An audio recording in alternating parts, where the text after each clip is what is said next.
ரொம்ப சிம்பிளாக ஒரு நெய் சோறு எப்படி செய்யறதுன்னு பார்க்கலாமா? நெய் 5 ஸ்பூன் சேர்த்துக்கோங்க. 3 ஸ்பூன் கோகோனட் ஆயில் ஆட் பண்ணிக்கோங்க.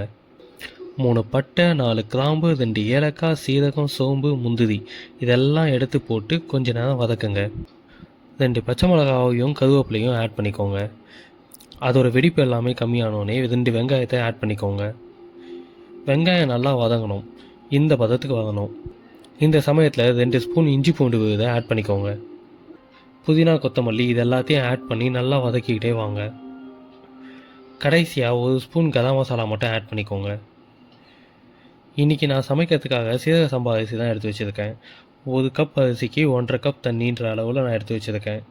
அதுக்காக நான் இன்றைக்கி 1.5 கப் தண்ணி ஊற்றிருக்கேன். தண்ணி நல்லா கொதித்து வந்தோடனே நான் ஏற்கனவே எடுத்து வச்சிருக்கக்கூடிய சீரக சம்பா அரிசியை அதில் ஆட் பண்ணுறேன்.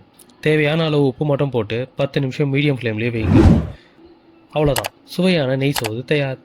சாப்பிட்டு பார்த்து எப்படி இருக்குன்னு சொல்லுங்கள். Tata, bye bye.